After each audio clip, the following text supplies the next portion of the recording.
No. Good evening, everybody. It is Monday, April 8th, 2019 at 7:32 p.m.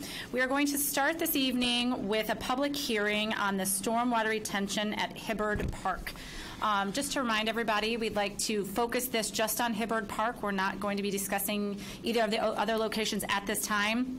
There will be a time in our regular board meeting later that if anyone has any comments about community playfields or Thornwood, they can make those comments then. But this is just to talk about any Hibbard Park improvement ideas or any concerns there are.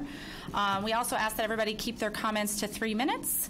And we're interested to hear what everybody has to say in regards to keeping this park great and making it even better after the potential tank goes in. So I'd like to discuss first off we have our meeting. Okay, our communications and correspondence. There were a few in the packet, but they pertain more to Centennial, I believe. I don't believe there were any regarding Hibbard. Yeah, no correspondence in your packet for this hearing. Those correspondence relate to the board meeting because they're about community playfields. Okay. Is there anybody then that would like to address us this evening regarding Hibbard Park? Yes, sir. If you could come to the podium and state your name and address, that'd be great, please. Good evening. My name is Dennis Roberts, and I live at 720 La Crosse Avenue, which is about 3 blocks directly to the north of the Hibbard Park area that is being considered.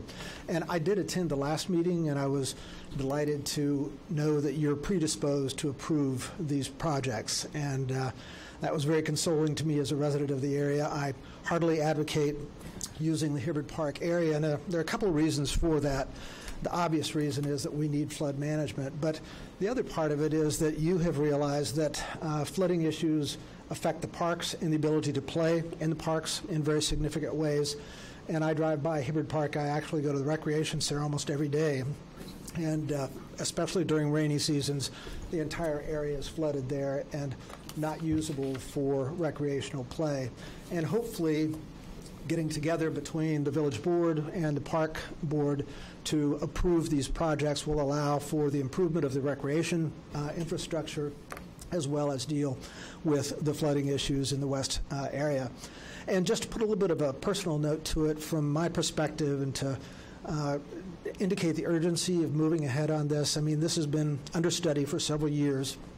I've only been a resident in Wilmette for 6 years, but the very day after moving into our wonderful home that we were so excited about, the mailman told us, oh, by the way, you know that your house floods. And it was pretty shocking, and of course it didn't show up in any of the inspections or anything like that. So we went to work. We did a rain garden. We did new flood prevention all around our house. We did a backup sewer drain. We spent about $40,000 on our home to upgrade it to protect it for ourselves. We are still not protected against these disastrous rainstorms. And we've been delighted with Wilmette. We think it's an awesome place to live. We're so satisfied with the community.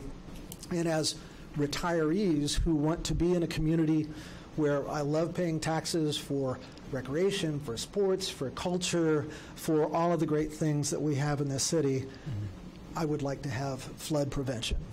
And I think it's a very critical issue. I hope that you will move forward and urge the village board to move quickly as well. Any questions from you? No, thank you. Thank you for your support. I appreciate it very much. Thank you very much. If you all will indulge me before I ask anybody else to speak, I forgot that we do have a presentation of the latest engineering kind of designs around it. So before we have anybody else give comment, we'll have them do their presentation and then come back and then come back to comments if that's okay with everybody. So we have with us tonight Darren Olson from Christopher Burke Engineers, hired by the Village of Wilmette. We also have Ed Bloomer from Woodhouse Tanucci Architects. They're the architects on our Gilson project. We've involved them in this process specific to Hibbard Park. Hibbard Park is the park around our community center. And therefore offers some additional concerns, because if there were ever expansion of the built infrastructure there as far as the building or a future building built, we wanted to make sure we left the space usable for future recreation purposes for the community, for the future boards. And so we've gone through a space planning exercise. They have a presentation here tonight to walk through a little bit of the plan as well as that exercise and then the results of that. Great. Thank you, Steve. So tonight we'll talk a little bit about the Hibbert Park flood storage, where it fits into the overall plan. This is going to be a review for many of us. Then we'll get into some of the details of the future facility assessment for the Community Rec Center, and then finally wrap up with a little bit more information and detail on the underground storage configuration, and then talk about some next steps.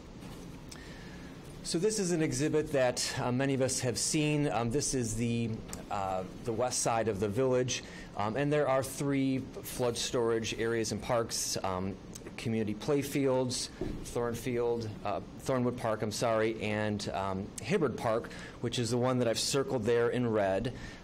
Hibbert Park, we are proposing approximately 10 acre-feet of underground flood storage. That stays the same whether or not we're talking about the optimized scenario or the base scenario. This is the one park where the amount of flood storage does not change. It will remain at 10 acre-feet of underground storage.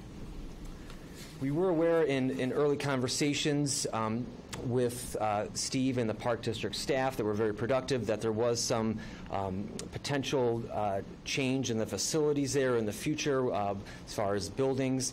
So then we engaged Woodhouse Tanucci Architects to go through that planning exercise so that we're able to plan for a flood storage facility here that meets not only the needs of the residents for flood storage, but also does not get in the way of future building at this site. So at this point, I'll turn it over to Ed from Woodhouse Tanucci.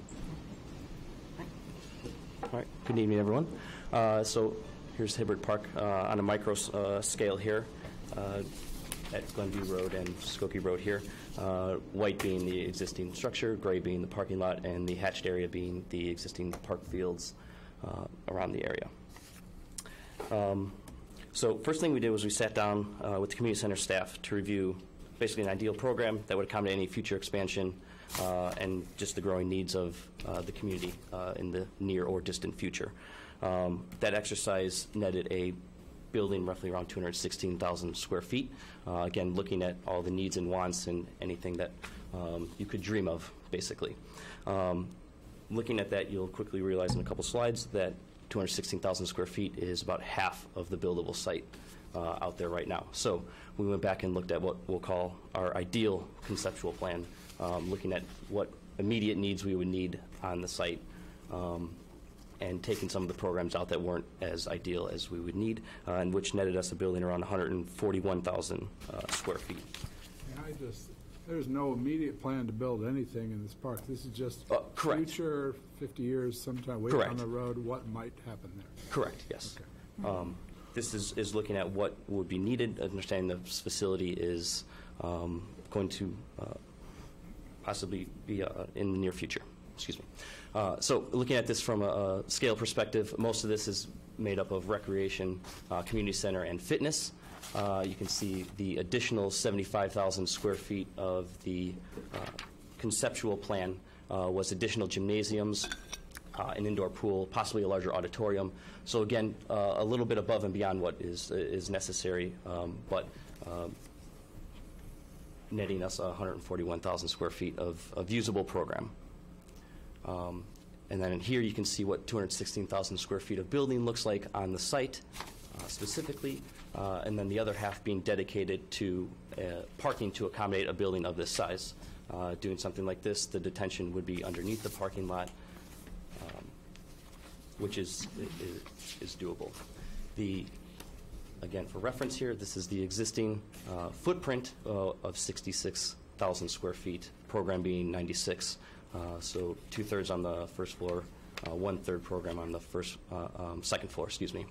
And then gray, again, being the parking spaces at 310. So what we did after this was we looked at 3 conceptual schemes that evaluated the most ideal or cost-effective location for a building in the near future if we were to build on this site. Here, looking at Scheme A, we looked at trying to push this building as far north as possible, giving all your park space to the south and parking to the southwest.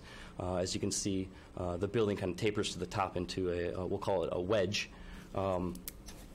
which isn't a very conducive shape for large open span recreation for basketball courts, indoor swimming pool, things like that. Not to mention it's a little deep on the site, and so coming from the parking lot, having to walk through that deep of a building, you can't really justify what programs you could put to that back of the building, understanding that preschool and things like that have to be on the first floor. So accommodating that would be a challenge. So what we did, we looked at scheme B, again moving it farther south into the middle of the site where we get a more generic shape that is conducive of open span framing for basketball courts and things like that. This allows for park area and detention to the north, which is what we'll deem as slightly unusable, buildable square footage, and then to the southeast for more park space, and then parking lot to the southwest where the existing building is. And you'll know see in all three of these schemes, we've placed the parking lot over the existing building on all three of these, understanding that this project would have to be phased and allowing you to build a new facility and keeping the existing one functional and running, and then turning it over to the new one and then demolishing the existing building to put a parking lot. And then scheme 3 looks at a more longer, narrow building along Skokie Boulevard, giving you a more activated facade for a new facility, and then tucking the parking again in the southwest, but behind the building, again off of Glenview Road, and using the northern part of the site, which has some terrace setbacks and what we're calling the wedged area of the site for parks, recreation, and water detention. So further analysis here, looking at an existing overlay, the red area being what we'll call, in our opinion, most ideal or economical locations for buildable area on the site for a new facility. Again, what this allows you to do is phase the construction process out, keeping the existing facility running while the new facility is being built, and then using the eastern part of the building between the setback and the longer edge on Skokie, and the northern areas for your water detention.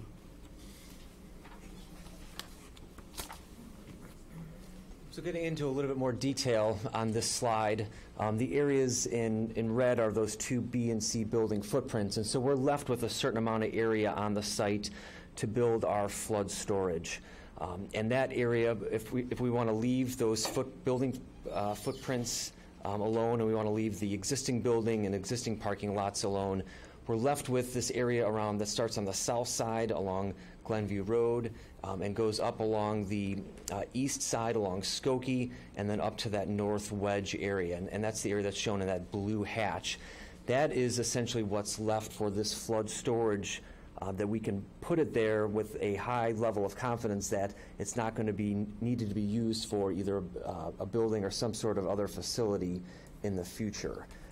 That underground storage does get us the 10 acre-feet of flood storage that we need with a height of the system of approximately 5 feet 8 inches. So that's the height of the tank that we're calling it on the inside. Can I interrupt and say, are you anticipating using all of that hatched area? That is correct. All that hatched area that is, again, starting at the north side in the wedge and kind of running around the east and then wrapping around the south, that will all be used. It will be underground. It'll have approximately 2 feet of cover over the top of it, given the existing ground elevations. And we're able to do this without a pump station. So this will all drain by gravity. Water will come in, and the pink lines that you see running on Hill and out to Skokie, those are the conceptual inlet and outlet locations where water will come in through the storm sewer system when it backs up. We'll fill this flood storage, then we'll exit out into the storm sewer on Skokie Boulevard. So that's talking about the specifics of the underground storage to what we know now, which is at a very conceptual level. We did complete a tree survey this past month and looked at the trees within this corridor where the flood storage would be. There's approximately just under 40 trees in this area, and then those would need to be removed. And then what we see also on this is a 25-foot setback around the perimeter of this flood storage facility, so there is opportunity for replacement of trees along the perimeter of the site within the Park District property. Some other existing amenities that are on the site that will need to be replaced. There's a skate park along Skokie. There's some parking along Skokie, and also some open space, again, along the north, east, and south sides that will need to be replaced. But we are able to, as we're doing this construction, we are able to make drainage improvements. One of the individuals here had talked about that this area has flooded, the park specifically, and we've heard from Park District staff as well that the northern part is susceptible to flooding. So as we make these changes to the park and replace these existing amenities, we are able to make drainage improvements as well. And we've another one of the environmental tests we've done is a geotechnical analysis looking at the different soils on the site. Generally, the soils are fairly uniform throughout the site, mainly clay soils, and the groundwater level varies slightly throughout the site, but nothing outside of what we would reasonably expect for an urban area within the village of Wilmette. What would the groundwater level be? So the existing groundwater now varies. In some cases, so they did 4 borings out at the site. In some cases, it was as shallow as 4 feet, and in other cases, it was as deep as, I believe, 10 feet. Okay, thank you. And the 25-foot setback that you reference, is that from the curb, or is that from the tank to the building? That is from the tank to the property line. Tank to the property line. And the tank? So there's a ring around the tank, and that's the distance between the tank and the property line that would be available for things like tree planting and other things that would need deep roots. What's that distance? That was 25 feet. You mentioned that the skate park and some parking would have to be rebuilt. Can the skate park go back on top of the tank? Is that something that, it's not a structure, but? Yes, it can go back on top of the tank, yes.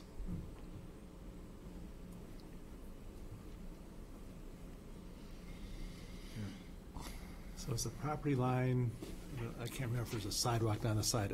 Where does the property line end? Is there like village property between the road and our property line, or does our property line start at the road? Or the one that I picture in my mind when I think of this park is along Skokie, and there's that wooden picket fence.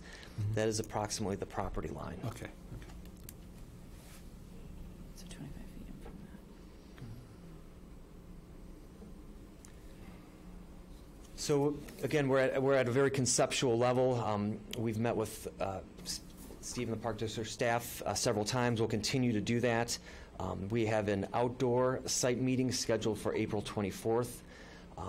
And as we're moving forward with this, the next step will be 30% design development plans for the storm sewers and the underground storage based on feedback that we receive at this meeting and at our site meeting.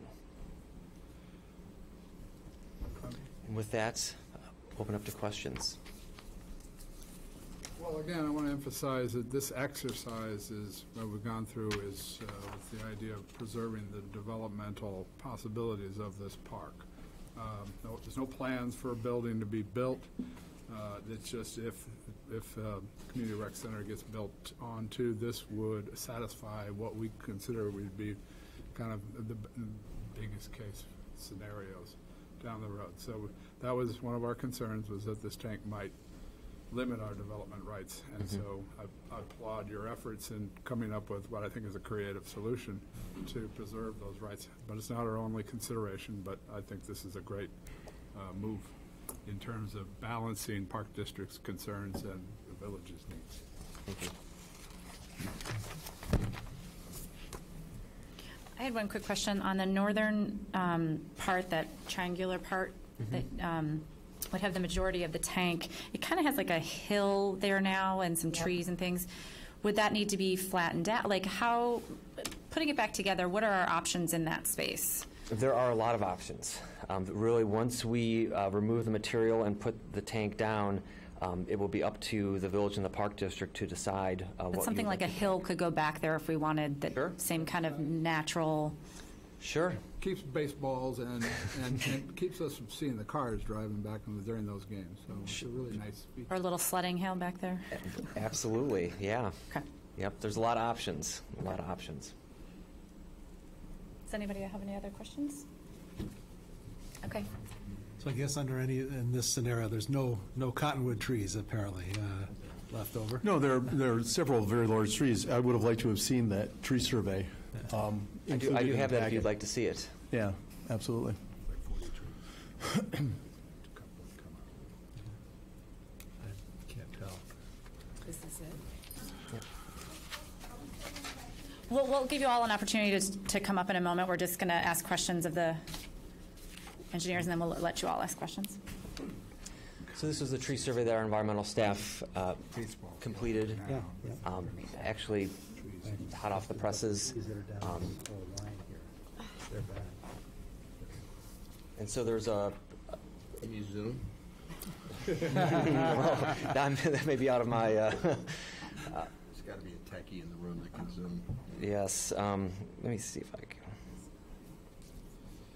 Don't worry about it. Just go tell us what it is. All right. Well done. So, there are a lot of perimeter trees. There's number 39 is kind of in the center of the field there, but these are largely perimeter trees around the side. As I'm scrolling down, there are, in driving by there today, there's pine trees around the skate park area, and then again perimeter trees along the south side by the baseball diamond. And moving over to those, the different types here, we've got everything from oaks to shag hickories, cypress, pine, blue spruce, a lot of pine, elm, hickory, and the oaks are the ones up at the top.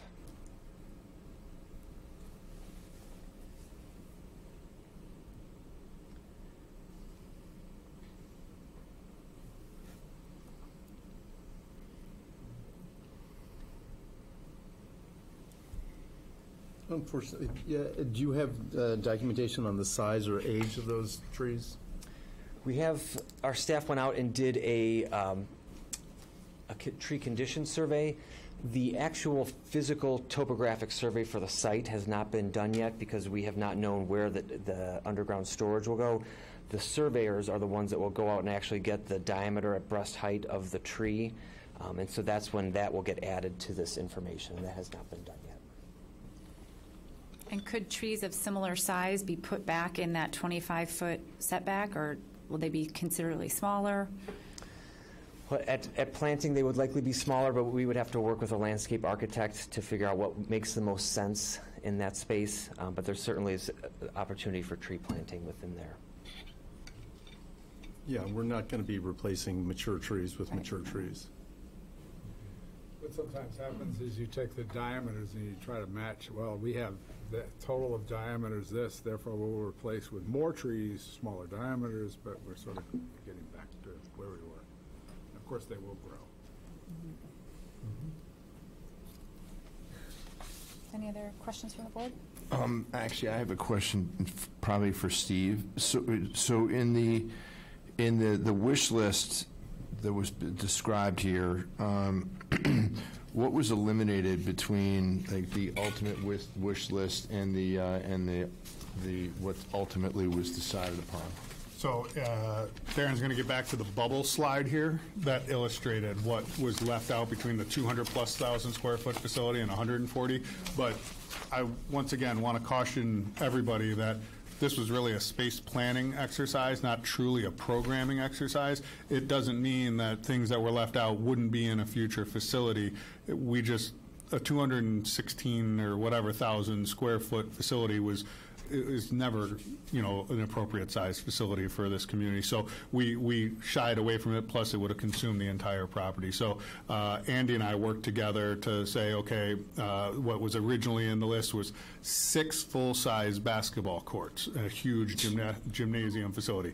We have an agreement with the schools to utilize their gyms. Our small gym doesn't work, but let's leave 2 courts in there instead of 6. An indoor pool, that's a question that would have to be heavily vetted before you invest that money. So let's take that out for now, but that could be flipped in somewhere down the road. So it's all really just trying to carve out some space to preserve the recreational flexibility for the community into the future while still trying to achieve the stormwater goals.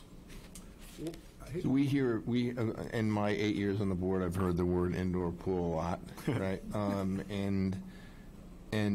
So the fact that is on the outside of the bubble is of interest to me, that it's not inside of the bubble. So what you're saying is that it's outside of the bubble here, but we don't really have another place for it. It's outside the bubble, John, because we were at that point playing a numbers game, trying to get down to a square footage, and that was a good chunk that we could just take out to make the numbers work. It wasn't a judgment on the concept of a pool or not. One thing to consider is the building as it is now, we could always add on to our current rec facility. And that's why we're making sure there's still room around that if we wanted to add a pool on, there's still space to add a pool onto our current rec facility. This is just if we had to tear down our building and build a brand-new building. Which is a reasonable assumption, because that building was originally a school. Right. And it was, I believe, it was bought by the Park District many years ago. Right. But yeah, it's a school that got changed. So knocking it down in the next 50 years and building up something that's more appropriate for a rec center is a very realistic probability. You can also go up. Pools you don't typically build over, but you can also, other areas you can go up. Some things you got to put on the ground floor, as I said, but fitness centers, as we currently have, can go up. I hate to put you on the spot, but how big is our CRC now? Do you know? Approximately 95,000 square feet. Because this is 50% bigger than the building we have now. It would represent 90,000 would go to 230,000 square feet. Okay, so you're shooting darts in the dark. Absolutely. At this number. And does it make sense that we should maybe plan in the next 100 years for another 140,000? Makes sense. Well, we're not talking about a total of 230, right? We're talking about replacing 90 with 141. Yeah. Right, but if that's the way I read the chart. Is that put correct? that final slide back on with the red overlay.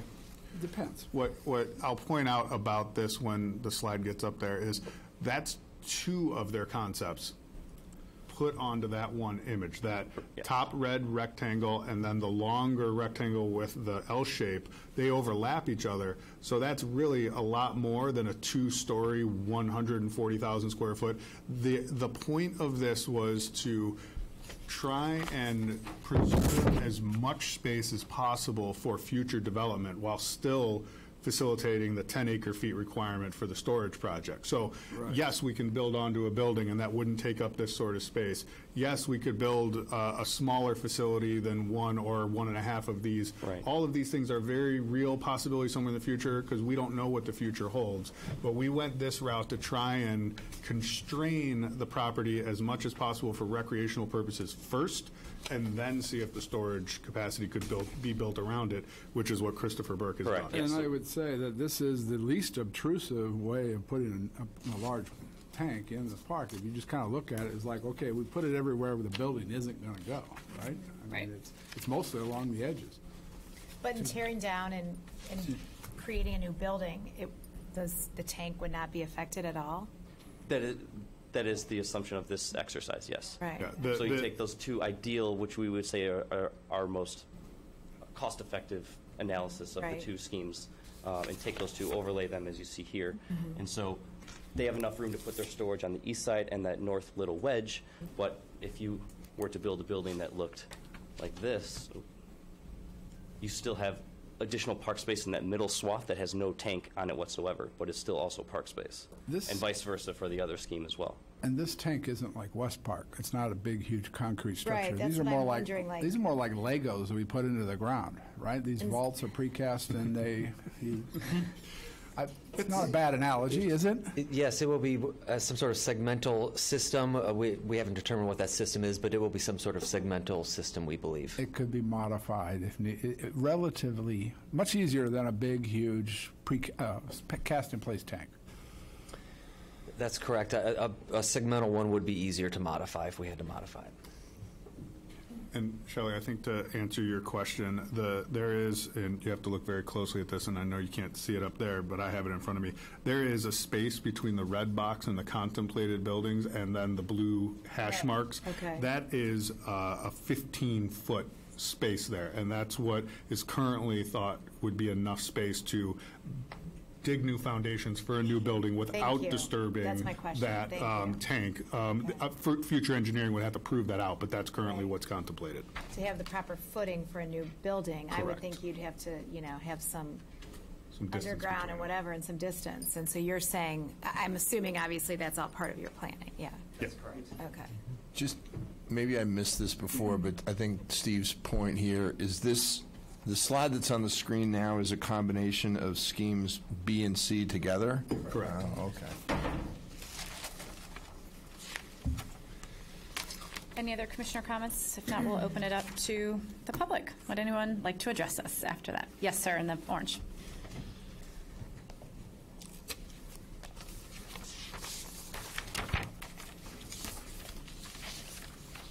Bob Davis, 227 Kilpatrick. I would be strongly against, and I know a number of people when they hear it will be strongly against any expansion of the building for the simple reason that you lose ground where the water soaks into. So what you're going to do is actually turn around and increase the flooding. So, Thank I you. mean, Yeah, it's not part of the plan right now. It's just we're thinking. I down the road. understand, but I think we ought to put a spike in this pretty early. Thank you. Anybody else? Yes, in the blue? Any buildings would have to include an appropriate amount of detention to compensate for the loss of permeable ground. Hi, I'm Ben Tolsky. I live at 339 Lemon. This is our local park. Our kids are there every single day in the summer. They go to camp there. We have gymnastics. We do family art nights. We do theater stuff. We are constantly at the park at the rec center all day, every day. Indoor pool is an awesome idea. I mean, as far as looking at this giant red area, what I see happening is that we just lost our park. And I love the rec center, but we need to have, a happy medium where you have, indoor programming and also just outdoor places to run around and go crazy. And right now, if you do that giant red thing of the white, where we are right now being a parking lot, where do my kids play? That's a really serious concern. I'm also concerned about when you do this project, where do my kids play? Because you're going to be tearing up their park, possibly their playground, and what are we going to do? If it's in the summer especially, what will we do? Because in the winter, it's really hard to do this stuff, I imagine, right? Especially with school going on in preschool and everything else going on in there. So I'm very worried about what you're going to do to my family's local park. We walk here, and it's the only park that we can walk to. Now you're tearing up all these trees. That, too, seems like it's going to destroy our park. I'd rather you guys, I like thinking about the future. What if you used the parking lot for the underground storage and somehow figure out some kind of a parking situation for when there's construction? Find a place people can park and maybe offer, you guys have buses, maybe you have to offer every 15-minute bus service between Centennial and the rec center, or just something. I mean, we can walk. Not everyone can, understand that. And you guys do that for Halloween. For Halloween happening, you always have buses from Centennial going there.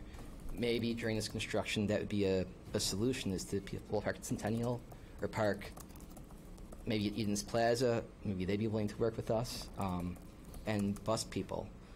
But it seems to me that it's really foolish when you have a parking lot that is unusable space other than for parking cars, or you have baseball fields with no trees. Why are we going way up north into the park and tearing up all these trees? I'd rather you guys figured out a way. I know expansion is when you're looking at what if the eastern baseball field became a swimming pool. I wouldn't say no to doing that. I mean, the rec center as it is right now, it's awesome. It is so good. I don't see why you need to tear it down to build a new one. We're not planning on doing and that. you're saying that. So since we're not planning on doing that, why would we destroy our green space for the possibility that maybe 50 years down the line we'll do this. In 50 years, quite honestly, this storage tank with climate change is going to be pretty much useless. I mean, that's just, I mean, hopefully it'll do some good, but it's not going to, in 50 years with climate change, who knows what's going to happen to this area. So planning that far out just seems a bit foolish, but I would really like the Park District to think about kids right now and where they are going to play when this project takes place. Because Can I ask you a quick question? How old are your children? They're, my daughter will be 3 in a month and a half. My son is going to turn 6 in September. So I'll guarantee that your children are unaffected by this project. yeah. The Park District building aspect of it. The building Not will the be flood there. storage, but the Park District building aspect of it. This is what we're looking at in terms of a proposal here is not anything that is being contemplated currently. It's not budgeted. It's not been discussed. It is simply a placeholder so that we don't allow the village to put a tank in where we might want to put a building maybe someday down the road. And I understand that. Long after your children have graduated from whatever high school they choose to go to. And that's fine, but I am worried if we're going to tear up all these trees and stuff. I mean, I share your concern about the that's a trees, big issue. absolutely. And I think that, boy, that parking lot would be a great place to put it, if you ask me. And I know it might have long-term effects, like you're saying, for 20 years down the line. But maybe in 20 years, then the village has to then redesign it, reconfigure it. Thank That'd you just very be part much. of the project. Thank you. Thanks. Anybody else like to address this? Yes, ma'am. Just for Hibbard. We'll open up comments for the other parks later in the meeting. Just had a question for Darren. How did we get to the 10-acre feet? I'm sorry, could you state your name? Carlene Okay. Foster. I'll come up again. Okay. Let's let him answer Oh, okay. the question. So I believe the question was, how did we get to the 10 acre feet, which is the volume that we Right. need? That was part of the original flood assessment we did for the west side of the village. And we looked at through detailed hydrologic and hydraulic modeling, how much water in this area do we need to store so we keep the streets dry and the homes protected during a 10-year return interval storm event. And that's how we, through that engineering, is how we came up with the 10 acre feet in this area. And correct me if I'm wrong, but that's the basis that you used for all 3 locations. That is correct. It's the basis we used for that study for the west side of the village here. A 10-year event historically or in our 10 years here? Historically, it's published by the Illinois State Water Survey. So annually. Did you have further comments, ma'am? Yeah. So that was one, because I would hate to see the size limited by some future plans. Yeah, I'm Carlene McAllister. I live on Wilshire Drive. I just wanted to add on to what Denny said, because I think you are getting some feedback on the hypothetical future plans of the rec center.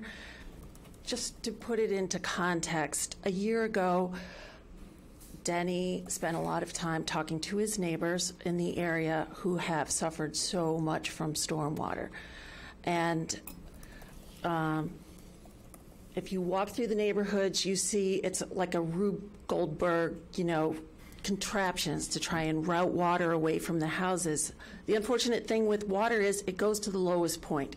So what this would do is create the new lowest point. But at the meeting a year ago, people in that neighborhood surrounding this lovely rec center were so distraught at not having the minimal level of infrastructure.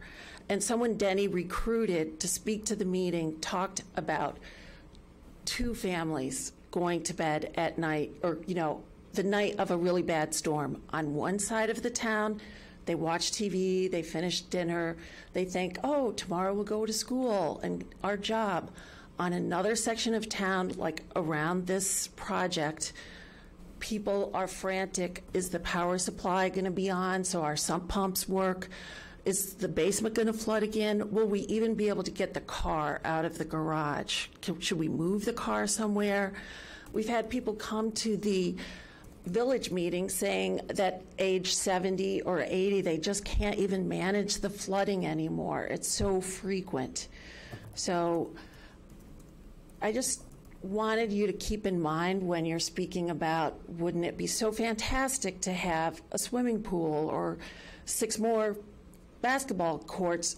Your audience is hearing, this in the context of having spent 5 years trying to get basic drainage.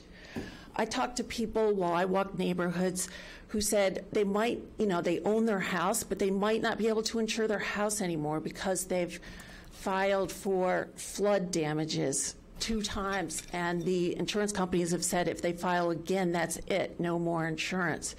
So they're stuck trying to decide, do I repair the place, move? And it doesn't work to just flip the houses. If you go online, do that. I invite you to do that. There's many flipped houses, rebuilt with all the pumps, still aren't selling. I know some of them, and I've seen, the carpets out on the street. So just keep in mind that I understand now that this is the acre feet that will get us to 10-year protection, but to cut this down anymore, you're saying that your hypothetical swimming pool is more important for the people living around there than being able to stay in their house. I just want to interrupt for a second to reemphasize and to double check. We have not even contemplated reducing the amount of storage, flood storage. What we're trying to do is take the amount that has been specified by the engineers and figure out how we can incorporate that into our parks, and to look at our future needs, our possible needs, right? And to make sure that it works for the park district as well as for the village. But well, I appreciate that, there is no compromise, there is no reduction, you should have no concern that anything that the park district is going to do or that contemplates in regards to this project is going to reduce the flood protection. Or its effectiveness. All right. Well, I appreciate that, and honestly, I feel like people who live in that neighborhood need to hear that because they were so incredibly discouraged after the vote on this thing. Through engineering, many more houses came into coverage than had been expected originally. So that is a very positive thing, but it is extremely hard, for people not to react that way. So. Well, I just want to confirm, is my statement accurate? Yes, it is. Fantastic. And in fact, in these scenarios that might increase the stormwater, this does not need to be increased in order to provide the protection of the village. Now, the village has gone to a higher level of protection, but it doesn't need any more acre feet in this particular part. 10 is still adequate. Well, it's gone to protecting more houses, but not to a higher storm level protection. Like option 1 would provide a higher level of storm protection for most of the west side, but yes, these storage tanks. When you say option 1, you mean the conveyance option. Yeah. But through, finagling and so on, it appears that we've almost reached that level of property coverage. But that's another misconception that I just think isn't helpful, that some people have said we're getting, option 1 at option 3 price. That's not true. We're getting this at this price. So anyway, thank you. I think that's just why you're hearing a lot of concern, because it's a jolt to have that contrast. Thank you. I understand the frustrations. Well, we're not debating the village's plans. We're trying to implement the plan that they're asking us to And I implement. get that now, hearing that the number came from that level of coverage. Thank you. Is there anybody else that would like to address us? Yes, ma'am.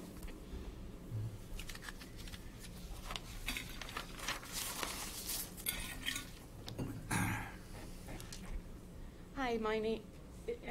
Should I adjust the Either mic? one works. You can do whatever you want. Thank you. Okay. My name's Raquel Klibanoff. I live on Wilshire Drive. Was there something else you wanted to know? Phone number? No, that's okay. Okay. Use a phone? Yeah. As a parent of a former baseball player who was constantly having his practices and his games rescheduled from Hibbard Park because it was always flooding. I think this will be not only good for stormwater, but also good for the children using the park. As we all are aware, it floods out all the time and stays that way days after any rain has been seen. First, I wanted to say that I appreciate the fact that you're looking at long-term planning, and we don't have immediate plans to do these things, but we're, let's not go against those options. Frankly, I wish that, even a quarter of that kind of long-term planning was put into basic infrastructure for stormwater relief from the village. However, after saying that I appreciate the long-term planning, I agree with what Carlene said about the stormwater needs are needed right now. And I'm glad that it is not being compromised, but if we could, I'm looking at that red thing, and that's an awful big thing, and maybe we could have even more, even a bigger tank. As Mr. Tolsky said, our rec center is great. I'm not sure why we would ever, 50 years from now or whatever, want to, increase our footprint at the expense of of the open space. We could put in a bigger tank there, and still have the open space. I guess my main point here, though, is please do not compromise in any of the parks, including Hibbard, the effectiveness of any of these solutions. Stormwater relief is desperate. It has been desperate for years and years. Over the last 5 years, over the last 10 years, we've spent about $800,000 in engineering studies. This thing has been studied so well. In the last 5 years, we've had dozens, maybe scores of meetings asking for public input about any kinds of concerns that they have, trees, open space, what have you. This is something that, we had an obscene number of meetings for public input already. And I know because I've gotten really tired of the inside of this room, because I feel like I need to keep coming and talking about how desperately we need stormwater relief, and how we have for years and years. A year ago, the village approved this plan, and I appreciate that they did it without first checking if it was even an option that you guys were going to approve. Side note, could have been nice if one of you guys had come to one of those village meetings and excuse me. Yeah, we did. The two of us were up there on a regular basis. And I was given my 3 minutes. Okay, yeah, I don't mean to interrupt. If you could just... Sure.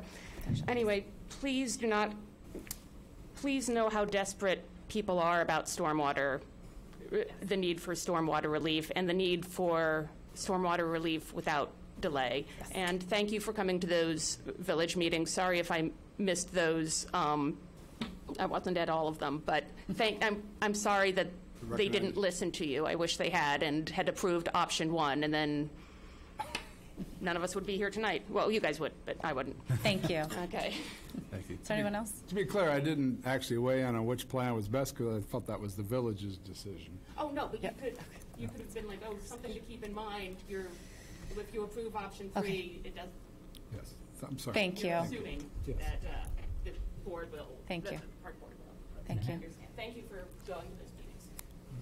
Hi, good evening. Hi. My name is Joel Kurzman. I live on Greenleaf Avenue off of Locust for the last 4.5 years. But the preceding 9 years, I lived on Valley View Drive, just across the street from the rec center. And so, like when the doctor hits you on the knee with the triangle, you kick. And I just keep kicking when it comes to stormwater. I will always have the back of my former neighbors on Valley View, on Hartsel, on Kilpatrick, on Thelen Court. and I'm standing here, advocating for this project on their behalf. My 9 years on Valley View Drive were, well, let's put it this way. I had no idea what I was getting into when I bought a home in West Wilmette in that regard. And, I do think, just as others have spoken, what a fantastic place it is to live, other than the fact that you're always, concerned about your property and your welfare. The rec center always served as higher ground for us. When you lose a car to flooding on the street in front of your house, and the next time it rains and you don't know how bad it's going to get, the parking lot at the rec center was where we drove so that you could make sure that your car was intact. You never quite knew, in a neighborhood where you have 2-year flood protection, and that gives you a 50% chance of flooding in any given year, any number of rainstorms could put your car in jeopardy. So I parked a lot at the rec center, and I do appreciate that. If you don't get out and you're stranded, then even if your house is safe, then your spouse can't get to work, and therefore you don't get paid. So you try to plan it as best you can. Like others, I've sunk a lot of money into that home to keep it dry, and yet still overland flooding, nothing that the homeowner can do about it, coming from both the back and the front, and it's just a difficult place to be. So when I think about the park, I have similar connections to it that Mr. Tolsky articulated. I play with my kids there all the time. I'm glad, President Wolf, that you mentioned the hill beyond the skate park. That was the site of an epic wrestling match in which my kids took me down viciously and earned a pack of gum with sugar from the 7-Eleven across the street. These are the memories that you have in a park, and so you don't take it lightly, the idea of messing with that. And you all know that better than I in your role, and I respect that, and I appreciate what you're trying to do. I'm with the others in thinking that trying to maintain the current character of the park with the trees is an important priority versus a bigger, better, fancier building that takes a more impermeable surface.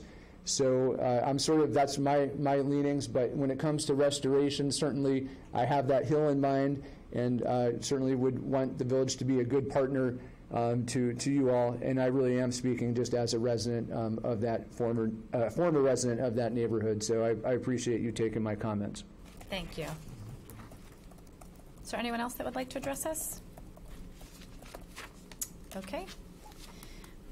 I believe that will close our public comment. Next on our agenda will be discussion amongst the commissioners here. Are there any comments that commissioners have, or any questions you'd like to ask? Well, I'd like to reiterate, because there still seems to be some confusion among the people that address the board, that in this particular slide, there is not one building that's contemplated in the all red area. Rather, that's two different scenarios overlaid on one another. So this particular slide looks like it's taking up virtually the entire open area, and the reality is that it would probably be, half. There's the one that's slight L, and then there's another one that's a trapezoid at the top. Mm-hmm. If that helps anybody to understand. Yeah. As far as adding to the existing storage, the village hasn't said that that's something that we need to contemplate. It is not a bad idea. I certainly anticipate that we'll be getting more severe weather events, and that may change what the nature of a 10-year storm is. But saving or not doing anything on the site because maybe someday we would add to the storage tanks is not something that I think that we're willing to contemplate. If the village is interested in doing something additional, then we'd have to have another conversation about it. Anybody else have comments? I think that the plan that's been presented to us tonight does an excellent job of maintaining our development rights, our development possibilities in this park, which was one of our concerns. We aren't really thinking about, when it comes to Thornwood and community playfields, every park is different, and those aren't concerns. But the community playfields are sort of a facility recreation park, and so that was a concern. I think they've done a really good job of contemplating that. I'm wondering now if what tweaks could be contemplated if we were to save some trees. So maybe not 140,000 square foot building, maybe 130,000.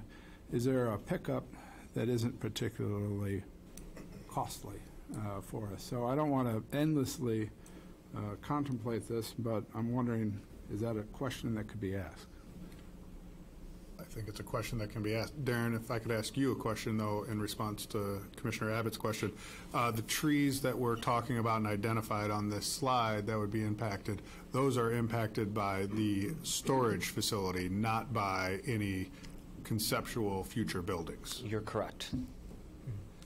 So, again, I'm not, I don't want to go back to the drawing board, and I'll say something that might sound rather controversial. Some trees need to come down, and I don't see everybody being able to save all trees. So I'm just wondering, is there, what can we save some? Maybe the most sensitive. I don't know. It's an open question. I haven't done my homework here about these trees. I think to answer that question, if we were to make that a goal of this project, then what you're seeing on this slide would have to change.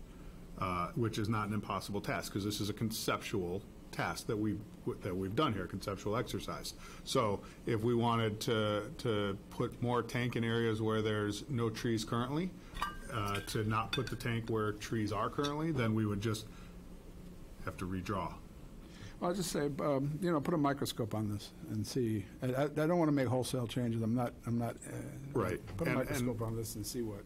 One other thing that must be considered about changes, and Christopher Burke or someone from the village might be able to answer this question better. As you know, with projects we've done, the further along in design you get to undo them, the more expensive changes become. And I don't know to what level these drawings have reached and how impactful a change would be at this point. Are you still in conceptual, or have you started schematic?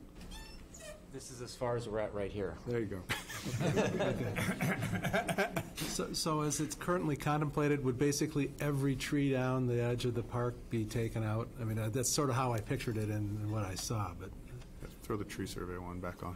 Yes, I'll put the tree survey back on. There are a lot of trees around the perimeter of the park that are within the right-of-way, and so some of those would not come down.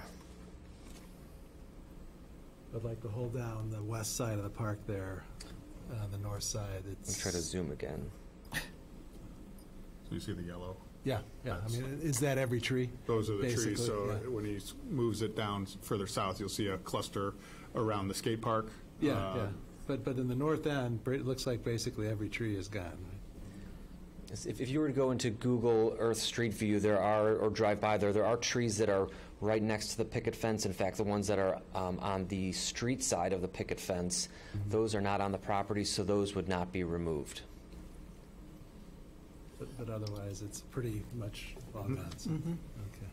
And I'm assuming that digging deeper and making it have a smaller footprint is probably really expensive. All the gravity. We would no longer be able to drain by gravity, and we'd have to put a pump station at the site. Okay. So you're sort of limited on how deep you can go then. That's absolutely correct. Basically, you have to go wider then. That's correct. Thank you. I think you need a lot. You'd ask for, like, to Brian's point, you'd ask for a lot more trees then if you're going to take out all those trees. Yeah. I just want to say, as a parent, my kids use this facility all the time as well. My son plays baseball, and my kids do classes and things like that at the rec center. And so I think all of us have kids, and we all want to make sure that this park is put back together just as great as it is, if not better. And we want to maintain the love that everybody has for it, in addition to keeping the aesthetic look with replacing trees if we do have to take them down. But we hear the comments from the community. We know that stormwater management is a critical factor. So we're trying to balance both sides of the coin, and hopefully we can come up with a really good compromise that helps everybody that has stormwater issues and makes the park just as lovely as it is now. So we're doing our best for that, so hopefully everybody knows that. But we aren't compromising, though, what they're trying to do with the stormwater. Right. That's, no matter, under any scenario, it's still the same. Right. The plan, I'm sorry, yeah, just the schematics and how we're kind of, where we're looking to put the tanks and things like that. We're not making the tank any smaller or anything like that. No, that's not what I meant. I just meant where it might be placed in the park, so, yeah. All right, any other comments? The only other thing I'll jump in is similar to what we did with community playfields last week. Yes. On April 24th, we'll be at Hibbard Park at 6:30, just north of the parking lot, just south of the north baseball field. Because as I think it was Raquel who emailed in, who spoke earlier, who I think left, both baseball fields are scheduled to be in use that night. So we will try and find a safe place away from flying baseballs. Good call. All right, so if anyone has any additional comments or would like to see more actual 6:30. What the land looks like, please come to that meeting, April 24th at 6:30. All right, having no other comments, I move to adjourn. Oh, I'm sorry. Did you? Is this about Hibbard Park? Oh, okay, please. Ronnie Crystal, 250 Vista Court. Just looking at this plan, and with all the trees on the north side, I'm just wondering if you can flip the tank and put the big part, instead of the north, on the south, under the baseball field. That's all. Thank you. Okay, if there are no other comments, then I move to adjourn this public hearing. All those in favor? Aye. Aye. All right, we'll move on to our regularly scheduled Board of Park Commissioners meeting. First on the agenda is a roll call. All right, let me find the right place. Commissioner Abbott. I'm here. Commissioner Anderson. Here. Commissioner Foster is absent. Commissioner Pelletin. Here. Commissioner Olvani. Here. Commissioner Shelley. Here. Commissioner Wolf. Here. You have a quorum. Thank you very much. First on our agenda is the approval of minutes. The first one is February 11th. Ryrie is the first one. And are we there already? We're there I'm already, going to move Ryrie. to approve the minutes for February 11th, 2019 closed session meeting. Since this wasn't a closed session, if there are any comments or any further discussion, we would have to go into closed session again. Oh, do I hear a second? Sorry. I'll second that. Thank you. Are there any comments, or if so, we can move to closed session later in our meeting? Hearing none, may we have a roll call vote? Commissioner Abbott. Yes, give me a second. Yes. Commissioner Anderson. Yes. Commissioner Pelletin. Yes. Commissioner Olvani. Yes. Commissioner Shelley. Yes. Commissioner Wolf. Yes. Minutes are approved. Thank you. Next up are the regular meeting minutes. I will move to approve the minutes of the February 11th, March 11th. I'm sorry, March 11th, 2019 public hearing. I'll second that. Oh, Are there any comments or corrections? so sorry, I was supposed to, I'm sorry. That's okay. No. That's all right, That was- we're past it. No. No, we're good. Are there any comments or corrections to the March 11th public hearing minutes? Yes. Yes, I did. Yeah, yes. Hearing none, may we have a roll call vote, please? Commissioner Abbott. Yes. Commissioner Anderson. Yes. Commissioner Pelletin. Yes. Commissioner Olvani. Yes. Commissioner Shelley. Yes. Commissioner Wolf. Yes. Minutes are approved. Thank you. I'll move to approve the minutes from the March 11th, 2019 regular meeting. I'll second that. Thank you. Any comments or corrections to the March 11th regular meeting minutes? No. Hearing none, may we have a roll call vote? Commissioner Abbott. Yes. Commissioner Anderson. Yes. Commissioner Pelletin. Yes. Commissioner Olvani. Yes. Commissioner Shelley. Yes. Commissioner Wolf. Yes. Minutes are approved. Brian? Yes, finally, now, here I am. I moved to approve the meeting minutes. Took me a while to catch up. That's okay. The March 11th, 2019 closed session meeting. Anyone second? I'll second. Thank you. If there are any comments or questions about these minutes, we can go into closed session to discuss that. Hearing no comments, may we have a roll call vote, please? Commissioner Abbott? Yes. Commissioner Anderson? Yes. Commissioner Pelletin? Yes. Commissioner Ovani? Yes. Commissioner Shelley? Yes. Commissioner Wolf? Yes. Minutes are approved. Thank you. Next on our agenda is communications and correspondence. I believe there were several in our packet in addition to some that were handed to us more recently as of today. The majority of them discuss the stormwater management and specifically saving trees at the high crests and cottonwood trees that are currently in the plan to be taken down if the tank is placed where it is. Were there any additional communications or correspondence that anyone received? Yes. I received, and I believe Steve was copied on it, something from Nicole Boomgarden regarding the lakefront and recycling and the concessions there. And she's following up on a previous email, but it came too late to be included in the meeting packet, I believe. Okay. So it's So something that the it'll lakefront be committee can look at? Absolutely. Okay. And we'll include it in the next meeting Okay. packet. Great. In addition to what we received over the weekend and through 3 o'clock today is what you've received. We have received, subsequent to 3 o'clock today, I believe 2 more emails. So we're going to add those 2 emails to these emails and post them on our website as a part of this packet come tomorrow. Great. Thank you very much. Could you add the one from? Sure. Thanks. And I'm going to mention, we got an email from Charlotte. It was discussed in the Parks and Rec meeting. Because a Centennial is no longer sort of under the gun on the stormwater, she has been proposing for some time to add some plants and some signage over there, and we're going to revisit that. We're asking her for some plans, but we're going to revisit that with her. So it's all volunteer. Parks and Rec or? It'd be at Centennial. Okay. But Parks and Rec is considering it and just asking for more information. Great. And it's kind of tangential to the stormwater and the fact that we've moved away from Centennial. So Got it. Thank you. making progress. Any other communications or correspondence? All right, we'll move along to recognition of visitors. If there's anyone that would like to address us this evening, we welcome you to come forward. We ask that you keep your comments to 3 minutes and state your name and address as you come up, please. Sure. This will be brief. I'm Herb Engelhard, which on the emails that you've seen a lot recently, so thank you for letting me briefly talk to you. Really just want 2 things. I want to present an alternative proposal for the placement of the community playfield reservoir, and it's hand-drawn. We just got the map today, made publicized, but I'll give you a copy, and I'll give a copy. I made a few copies. Oh, thank you.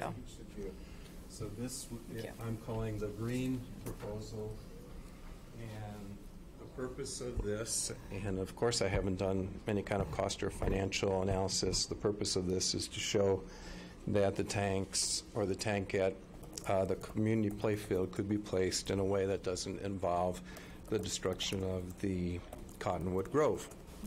So the advantages of a footprint for a tank such as this would be, number 1, the cottonwood grove, which is, as we know, 100 years old, would not have to be sacrificed.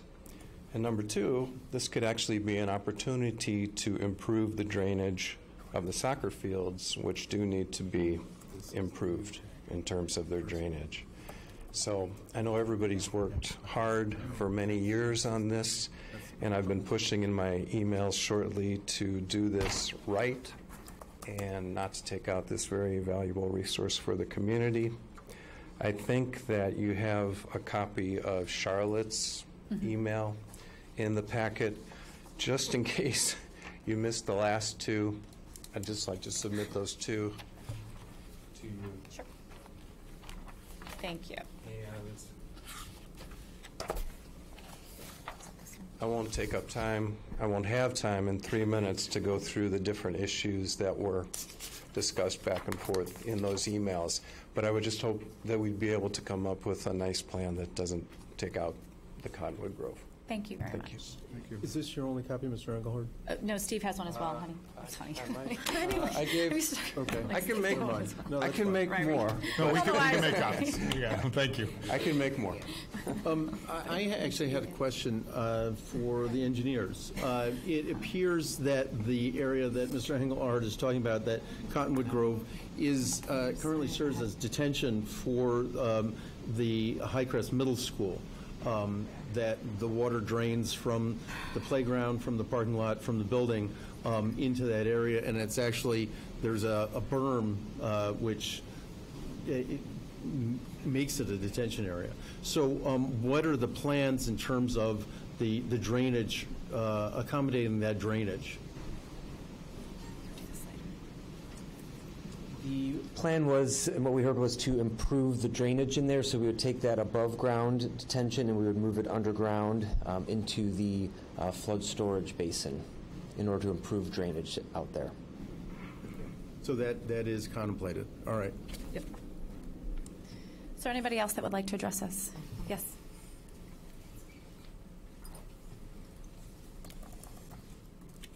Ronnie Crystal, 250 Vista Court. According to Park District records, the person in charge of the paddle tennis, and I don't know that person, was paid $148,000 last year.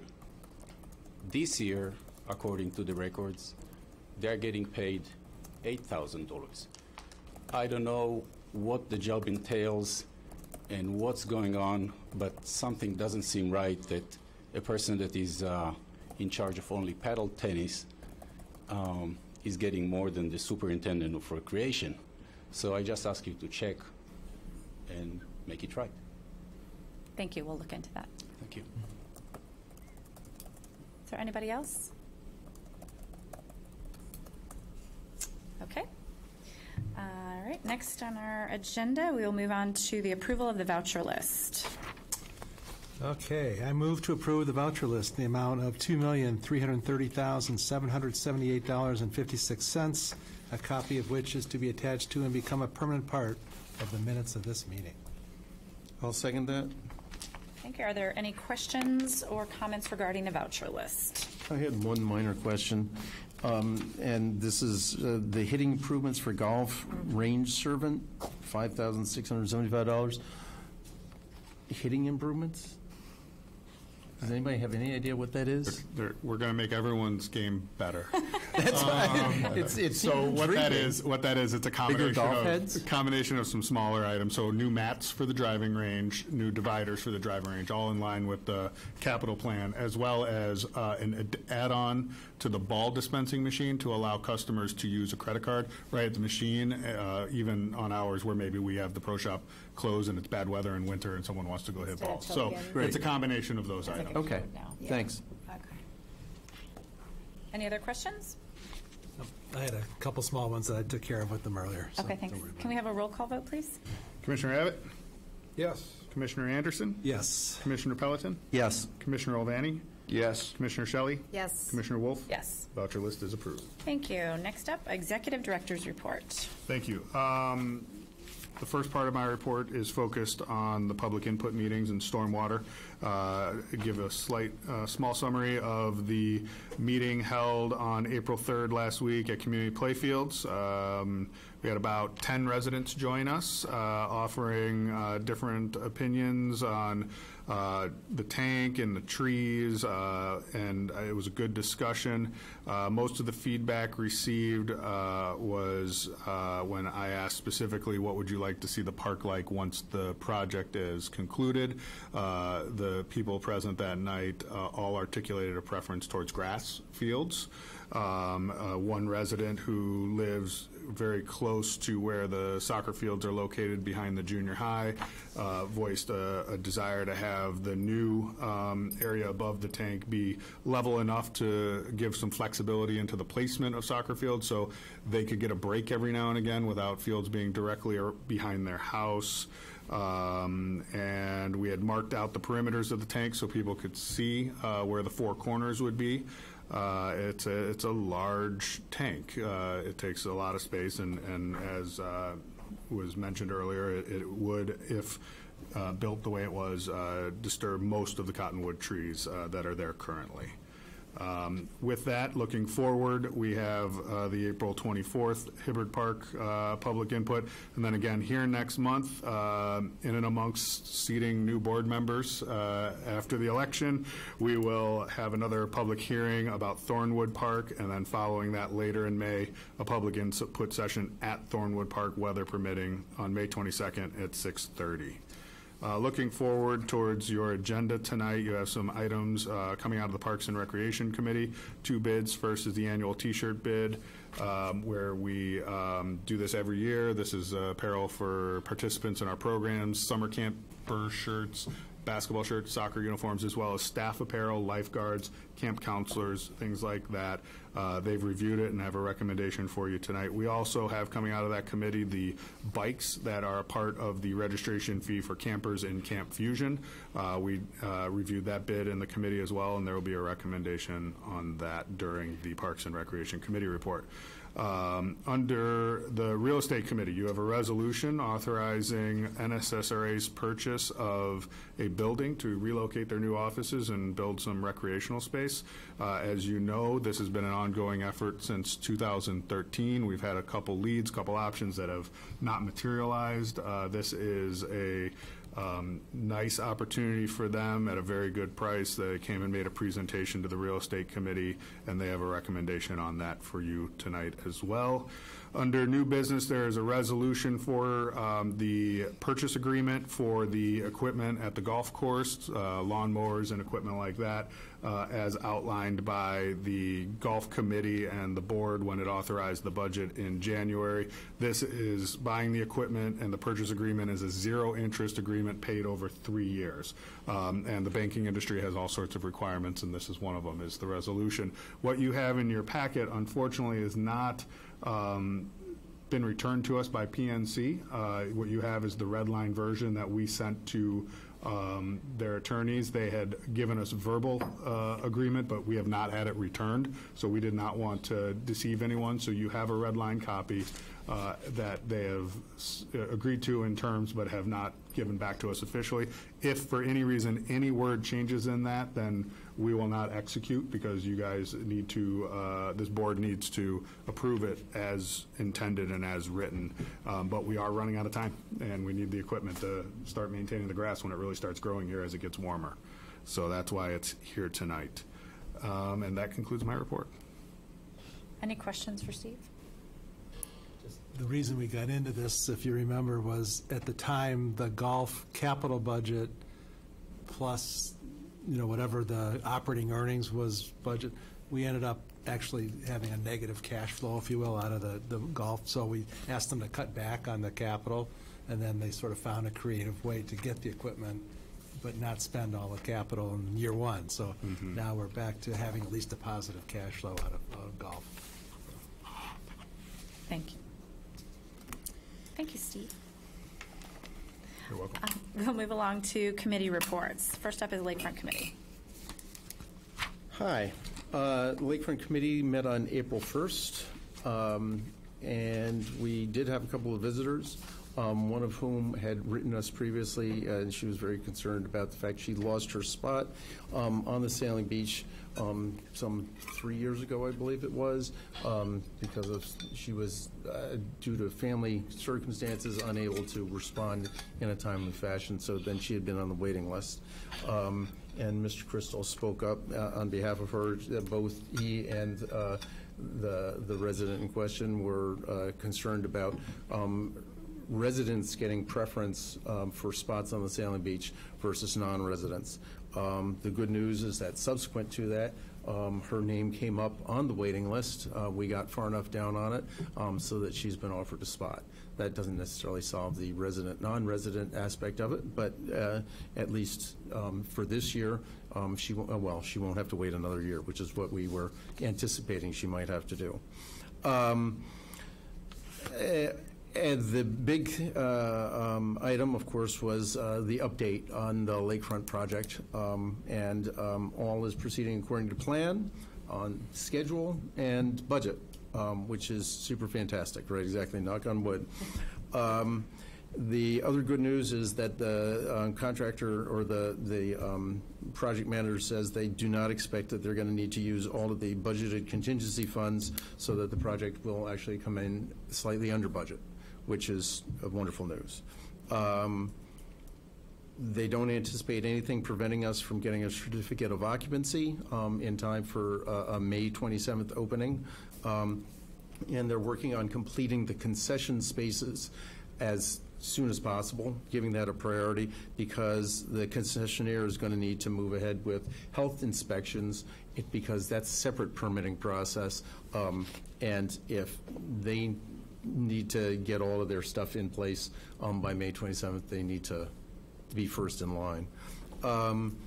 There were some requests I mentioned from Go Green Wilmette about the nature of the refuse containers and recycling containers at the beach. Also from Go Green Wilmette, and in addition to that, asking us to have the concessionaire use recyclable containers and straws, et cetera, as opposed to plastic or styrofoam. We were, if you look at the site, they've got the steel up. I think they're finishing touches on that before they put the wood trellis, for lack of a better word, over the top of it, but it now seems more like a coherent whole as opposed to a series of concrete sheds. The asphalt plants are tentatively scheduled to open on April 22nd. So since we've had very good weather and the curbs are getting poured in place at a great rate, I'm anticipating that they'll be able to put the binder and the finish course down in time for us to have a timely opening. The only concern is the small plants, which will be the very last step, because they can't be planted if there's a concern about hard freeze. Yes, the larger plants will get done, trees, shrubs, that sort of thing, but the small plants, and there are quite a few of them, will be probably the last step. Which get planted by hand. What's that? Which get planted by hand. They don't need equipment to do that. Yes, yeah, we asked about that to make sure that they aren't going to be rolling big equipment through the. Then that leads to our other discussion, which is we had a request for proposal for the lakefront concessions, and we received only 2 proposals. One of them was from Organic Life, who is the last year's beach food provider, and the current ice and pool vendor by the name of Shark Shack. I think the committee generally expected that with the improvements to the kitchen facilities that we would expect an increase in revenue from what was we were currently receiving. However, Organic Life proposed essentially no change for this year and the following year. And Shark Shack offered less than half of that. That was about $10,000. Shark Shack offered $4,800.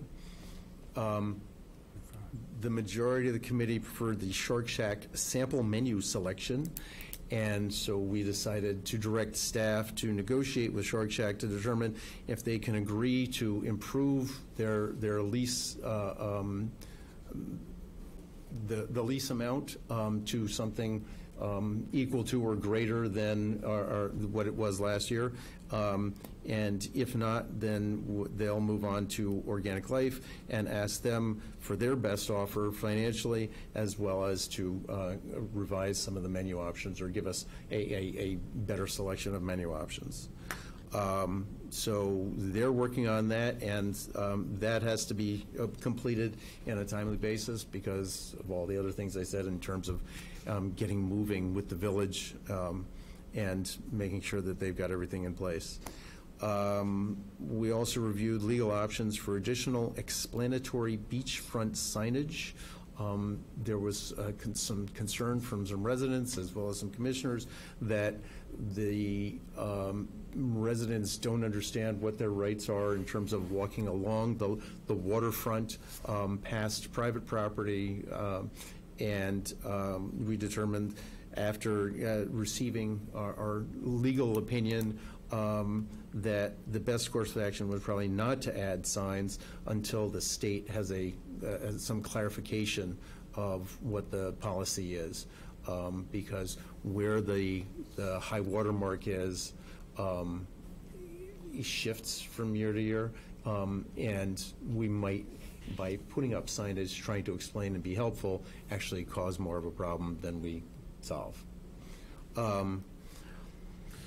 And then under the manager's report, hiring for seasonal staff for the beach has been completed. Lakeview Center rentals for March are half of what they were in 2018. They're doing a great job down there, getting everything ready. And if you want any pictures, I saved pictures that Jerry brought so that you guys can take a look at them. And that's it. That concludes my report. Thank you. Any questions for the Lakefront Committee? I just had one question. So you mentioned something about a resident who was concerned about her placement on the wait list for paddle boards. Not paddleboard. I think it was a kayak spot, kayaks? monohull. Yeah. Monohull. And then there was some talk about changing our policy regarding residents and non-residents. Yes. Will that be discussed at the next Lakefront meeting, or is that something that's going to be taken up again, or that's just? It's not something that we're contemplating for this year. Right, but moving forward, it's something that we said might merit some discussion. Okay. And some changes along the lines of what happens at other facilities where residents get a 1 or 2 week period to sign up before it's open to non-residents. That's not to take spots away from current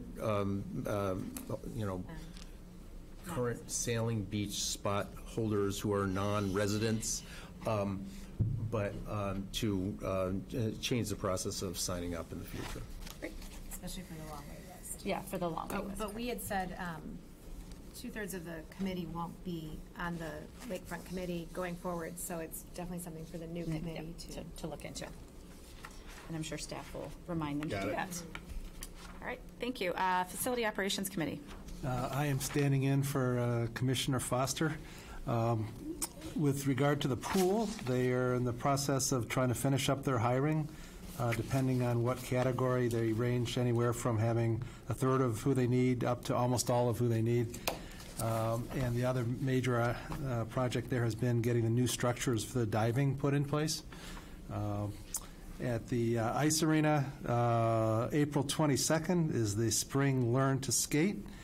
And then we have an ice show on May 17th to 19th. And open skating has 1,845 participants versus 1,433 last year. It's a nice increase. Nice. And Sean talked about shaving down the ice and repainting sometime next summer, I think it was. So that was something I hadn't even thought about or even considered, but that's it makes sense that they got to do that every few years. So learn something new every day. With regards to tennis, they're right in the middle of the renewal process for their permanent court times. The cutoff date is April 14th, and then April 27th is when the selections are actually made. The pirate camps have done well. The first 2 sessions are completely sold out. There's 15 slots left in the other 2 sessions, and there's close to 320 kids enrolled in that. So that's a very popular program. The Pro-Am tournament is May 4th. There's going to be 32 amateurs, and 16 pros involved. And the amateurs rotate through, and the pros stay on the courts. And for paddle, they've got the spring program going on right now. The attendance is up from prior year. They've added a Sunday night for the men, and they are looking into setting up developmental courts for paddle players during the winter season coming up. And that's it for facilities for tonight. Thank you. Any questions for facilities? Thank you very much. We'll move along to Parks and Recreation. Parks and Rec met tonight. A few things to report. Kimberly Mano is our new General Recreation Supervisor. Good luck to her. And otherwise, we have this Saturday, no, not this Saturday, Saturday, April 20th, we have the Children's Egg Hunt at the Community Play Fields at 10 a.m. I was told the doggy egg hunt is at 11, but I see in this calendar it says 10:45, so just show up 10:45.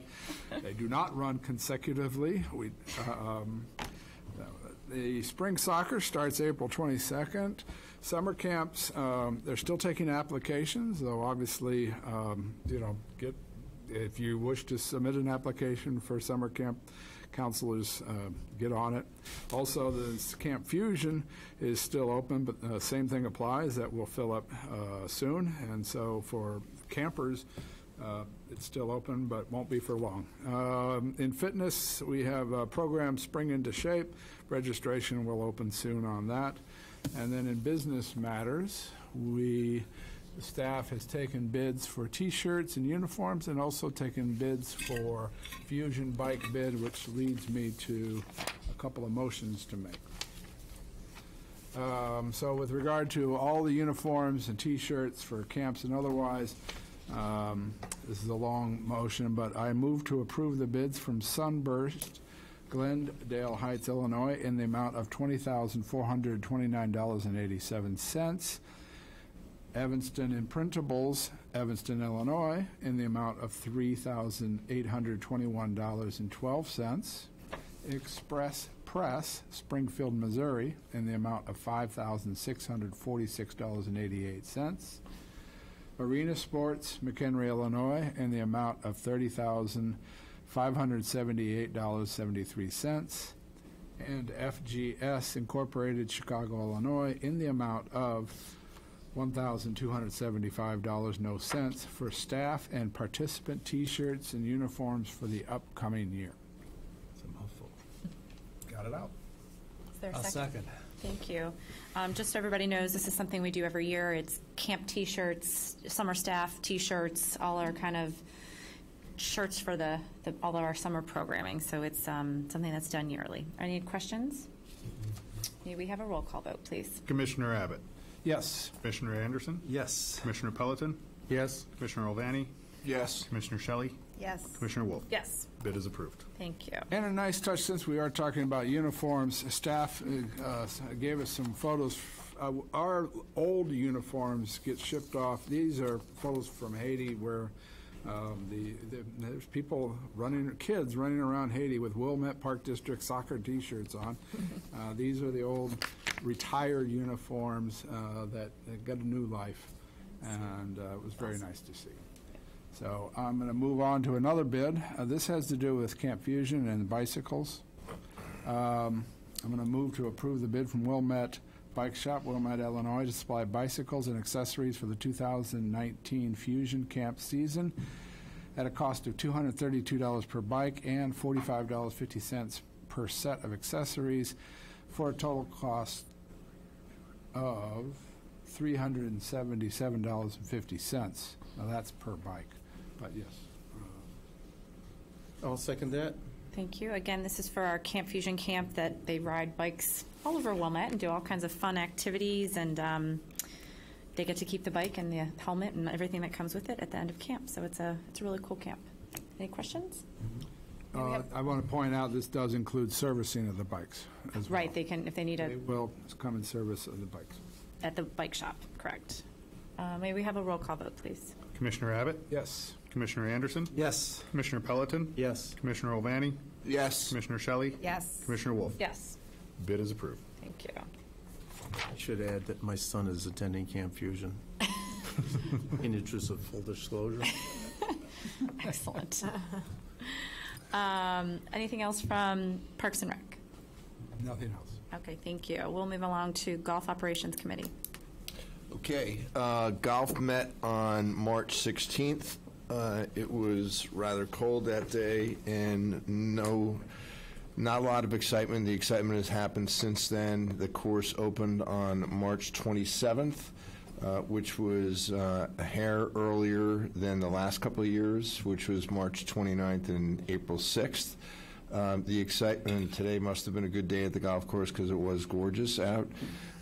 We don't know too much about how the upcoming season is going to go yet. We'll learn it this weekend at the Golf Operations Committee. meeting because permanent tee times deadline is later this week, as is the drawing of those permanent tee times. So if anybody's interested, get out and get your permanent tee time soon.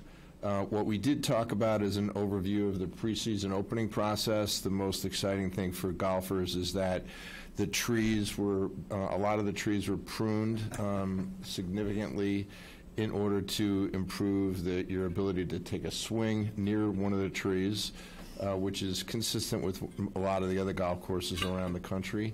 And also we had a discussion about the type of grass that we've been using on the fairways of the golf course. This has been the subject of debate amongst a number of our patrons over the course of the last few years. We asked Executive Director Wilson to give us a review on the history of that. We used Kentucky bluegrass. That was a decision that was made at the time of the renovation, in consultation with a lot of outside consultants, including the USGA. And we just wanted to reiterate in a public forum that those decisions made were on the basis by the committee, were made on the basis of, like I said, recommendations from our in-staff and our in-staff professionals as well as our outside staff professionals. And that concludes my report about golf. Oh, other than the fact that I want to move to approve Resolution 2019-R2, authorizing the lease purchase agreement with PNC Equipment Finance, LLC, for the equipment at the Wilmette Golf Club. As Gordon Anderson mentioned earlier, our staff at the golf course was able to negotiate or learn of this lease arrangement, which is a very good way to get equipment over the course of 3 years at a zero interest rate cost and spread out the capital expenditures over 3 years. So that is why we're making this motion. I'll second it. Any questions regarding the motion? No. May we have a roll call vote, please? Commissioner Abbott? Yes. Commissioner Anderson? Yes. Commissioner Pelletin? Yes. Commissioner Olvani? Yes. Commissioner Shelley? Yes. Commissioner Wolf? Yes. Resolution is approved. Thank you. Next up is the Financial Planning and Policy Committee, but it says no report, so I'm assuming no Nope, report. we did not meet in March, and our next meeting is April 22nd. Okay. And finally, the Real Estate Committee met and has a report for us. A very brief report. We met last Monday, April 1st, and as Steve mentioned, we were in support of the resolution for NSSRA to acquire this new building, and it is part of an acquisition plan that the Park District Board had approved back in 2013. And so I have a resolution for that, and that was really the entire meeting because the rest of it was in closed session. So, okay. All right, so I move to approve the resolution 2019-R-1 NSSRA property acquisition. I'll second. Are there any questions regarding this? And I will say he is, in the presentation to us, I think they're required to have 2/3 support of all of their partners, but they're hoping for 100%, which they have thus far received. Correct. Yeah, that answers my question, just to so that other people understand what's going on. That the Wilmette Park District is not footing the new NSSRA building single-handedly. They have many partners. And 13. 13 partners, and they've received support from everybody he had presented to, which was probably about 2/3 at this point. Just so but he's hoping for 100%, but they only need 2/3. I was going to say, so everybody knows the NSSRA is the North Shore Special Recreation Association, and it is supported by 13 park districts on the North Shore here, and we all work together to provide programming and assistance for children so they can participate in all our wonderful programs and all across many communities. In addition to that, NSSRA provides programming specific for individuals with disabilities as well. So it's not only participating in our programs, they have programs then as well. This will provide them proper office space, meeting space, because many of the meetings they have with families are of a sensitive nature, as well as some recreation space. And their bylaws require that any sort of purchase or sale of property is reviewed and approved by the boards of their partner agencies, which is why we're doing this, as well as the support from the 13 agencies. They have a very active and supportive foundation where they have already lined up well over $1 million for this acquisition and development of this property. And I'll say, I mean, been at the meeting, it seems to be a particularly advantageous opportunity. It's a really great location, great opportunity, great piece of property. So. And they've been searching for a while, so the energy was all very positive. Excellent. Any other questions? May we have a roll call vote, please? Commissioner Abbott? Yes. Commissioner Anderson? Yes. Commissioner Pelletin? Yes. Commissioner Olvani? Yes. Commissioner Shelley? Yep. Commissioner Wolf? Yes. Resolution is approved. Thank you.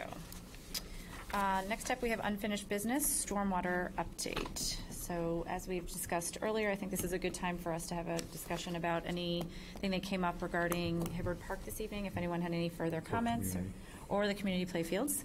I know we've had a lot of input regarding the cottonwood trees at community playfields. So I'll open the floor to commissioners to weigh in on any improvement ideas or any concerns? It's a wonderful segue, because the one thing, and I really regret that the village representatives have left, the engineers, but I haven't seen the tree survey for community playfields. And so I was hoping that we would have that. I was hoping we would have that prior to the meeting on site. But to, figure out exactly how many trees are affected and that sort of thing would be tremendously helpful to have that information. So if that could be obtained and disseminated to the commissioners. That was somewhat accomplished by putting the cones out at the corners of the tank, because you could see however, all of the if trees you're not fell there, within it. Then correct. So we need to publicize it. We have that. We can get that. No, thank you. The village is actually paying the engineers to do it. In addition, I guess I do have one comment about this. This is incredibly important for this board and the village to go through this process, and I would encourage that we transition this this process to the next board that's really going to be making these decisions, because 4 of us are leaving as of next month. So I would highly encourage all of the public input sessions that we have next month to be in front of the new board, so that the new board can ask the proper questions to the residents that voice their opinions. Because some of us are not going to be making the decisions about where the tanks are put and whatnot. So I think the sooner we transition our leadership or our board to this process, the better.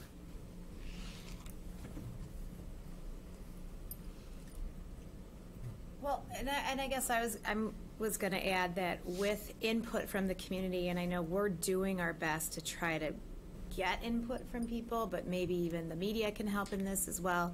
I've had conversations with just neighbors and friends and passerbys, and I don't know if everyone understands, what we're looking for as well, and maybe, as far as suggestions, if we are, going to the community playing fields and putting these tanks in, and everything will have to be replaced, are there things that people would like? And it doesn't mean it's going to happen, but I feel like we haven't really gotten that input, and I don't know if the community understands that we're looking for that as an option to discuss with the village. Is that fair, Steve? I mean, I think, because I've had conversations with people, but nothing in writing on, oh, it'd be great if there was turf, or oh, it'd be great if there was a track, and those are just, or lighting I've heard, but no one's ever written anything to me, so let's hear it.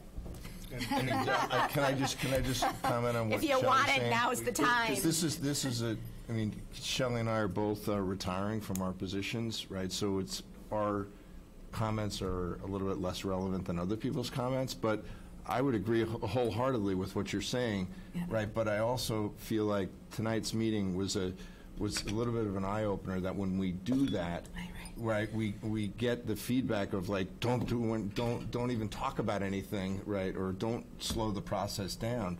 We're not trying to slow the process down. We're trying to do our due diligence and ask the community in this process, what do you want, right? And I think that we as a board and as a staff are doing our job, right, which is to think about our district, right?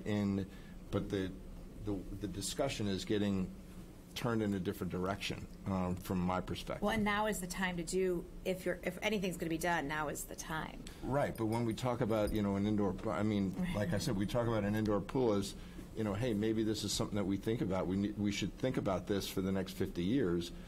Then the feedback is, well, don't even think about it because this is what we need to do today. But that's not really that's not the kind of input that we're looking for. Just get it done and rubber stamp it. We're looking for input about what are you really looking for in this process. Right. So I encourage the new board to think about it that way. I was at community playfields, and a number of neighbors did show up, and for the most part, they didn't have any asks.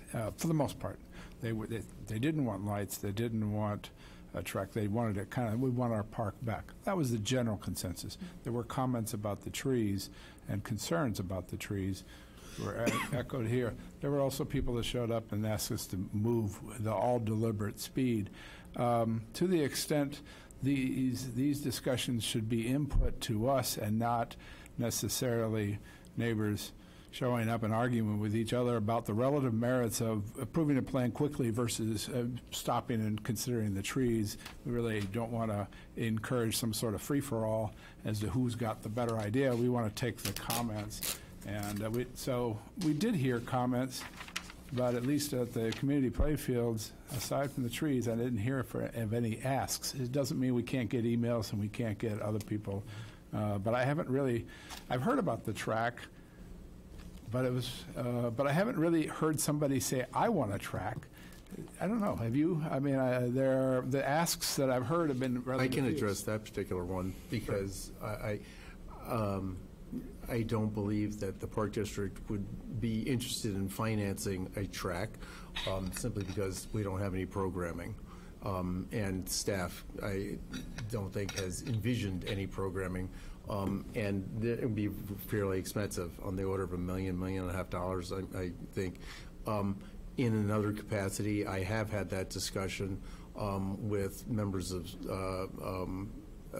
the presidents of the PTA and Ray Lechner, and Ray had indicated that District 39 is not interested in pursuing it. So unless the village, for some reason, wants to finance it, it doesn't seem like that's an idea that's, unless somebody comes out of the woodwork and, has a lot of money that they want to, and even then, the maintenance costs on it, even that might make it prohibitive for the Park District. Yeah, I'm not advocating we ask for something simply to get something. Right. Doesn't seem to be. No. Doesn't interest me either. I think at community playfields, we need to look at the option moving it away from the trees and see what that does to the village in terms of their plans. Because if we want to move along with all deliberate speed, this is going to be an issue. And if we don't address it by getting the facts before we try and make a decision, I think we're doing ourselves a disservice. So. And as I've pointed out in the past, there's a lot of open space there. Yeah. So is that something that you could go back to the village to Absolutely. ask them for Absolutely. the possibility if the tank was put in a different location to save the trees, what that would look like? Mhm. Okay, thank you.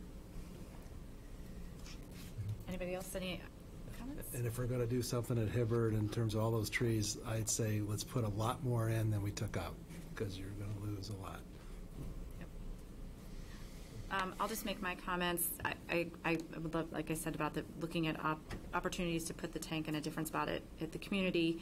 As far as improvements in community and Hibbard, I think the number one improvement in all these parks needs to be just general drainage. I mean, all these parks have standing water issues, and making sure that any tank that is put in, that we're addressing the standing water on the surface just in general, and we're making that part of the plan so that the parks are more usable more days of the year. I think that's something that we just need to be really top of mind with all of this. And we'll continue to looking at other ideas, whether it's a sledding hill at Hibbard. I know I threw that out there earlier, but I know that's been thrown out through the years of having some place where the kids could go sledding. So maybe all this dirt we're taking out, we can make a nice little hill or something. But keep the ideas coming from commissioners, from residents, from everybody, because we want to hear everything. So, all right, anything else on stormwater? I think we'll move along to new business. I believe we already went through this resolution earlier under the Golf Operations Committee, so we don't. Sorry. That's okay. We took that a little early. Can I there was one other unfinished, we did ask for an update with regard to the lakefront project, and I just want to remind that we're looking for a financial update of the project, and make that note. It was in the meeting minutes from last month. And okay, so how we doing? Say that again? Financial update of how the project is coming along. Did Bri say Well, that? we had one without any real specifics. That's what I'm looking for. Something, the numbers, where are we? How much are we going to be under, I think is what he's getting at. We're not asking for it tonight, but we'd asked for it last month, and then I'm asking for it again. Something. Do you want that at the Lakefront Committee or here at the meeting? It could be at, or the Finance Committee. Or the Finance Committee. Okay. Whenever it gets put together. Okay. Thank you. Okay, so no new business. We don't need to adjourn to closed session because we approved all the meeting minutes earlier. So that just, leaves us with adjourning the meeting. So I move to adjourn the meeting. Second. All those in favor? Aye. Meeting is adjourned. Thank you, everyone.